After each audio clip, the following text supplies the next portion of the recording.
लोकसभा चुनाव 2024 से पहले बसपा सुप्रीमो मायावती को एक बड़ा झटका लगा है। बसपा सांसद संगीता आजाद बीजेपी में शामिल हो गई हैं। बसपा सांसद संगीता आजाद ने दिल्ली बीजेपी मुख्यालय में जाकर बीजेपी की सदस्यता ली और इसके साथ ही उनके पति पूर्व विधायक आजाद अरिमर्दन भी बीजेपी में शामिल हुए। इस दौरान उत्तर प्रदेश के डिप्टी सीएम ब्रजेश पाठक और प्रदेश अध्यक्ष भूपेंद्र चौधरी भी मौजूद रहे।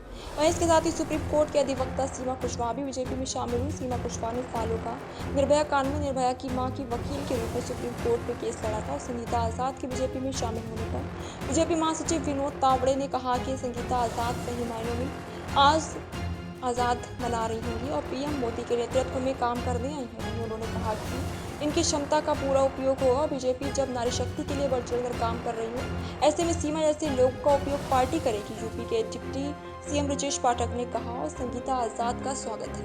आदरणीय राज्यसभा सांसद मिथिलेश कठेरिया जी और मीडिया बंधु, आज मेरे जीवन का एक नया अध्याय लिखा जा रहा है। मेरे जीवन की एक नई शुरुआत हो रही है और मैं भारत के यशस्वी प्रधानमंत्री युग पुरुष आदरणीय मोदी जी को आभार व्यक्त करती हूं, जिन्होंने अपने परिवार में मुझे शामिल करने का निर्णय लिया है।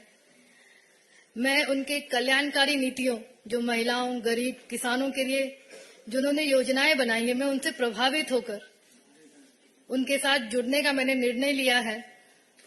और साथ ही साथ बाबा साहब डॉक्टर भीमराव अंबेडकर जी के संस्मरणियों को जिनको उन्होंने 5 स्मारकों का रूप दिया है, मैं आदरणीय मोदी जी का बहुत बहुत आभार व्यक्त करती हूं, जिन्होंने गरीब, शोषित, वंचित लोगों को सम्मान देने का काम किया है, उनको जीवन में नए तरीके से जीने का अध्याय बताया है और जो इतिहास में काली कुरीतियां थी उनको मिटाने का जो संकल्प आदरणीय प्रधानमंत्री जी ने लिया है, मैं उनके साथ कार्य करने के लिए मैं हमेशा उनके सहयोग करती रहूंगी।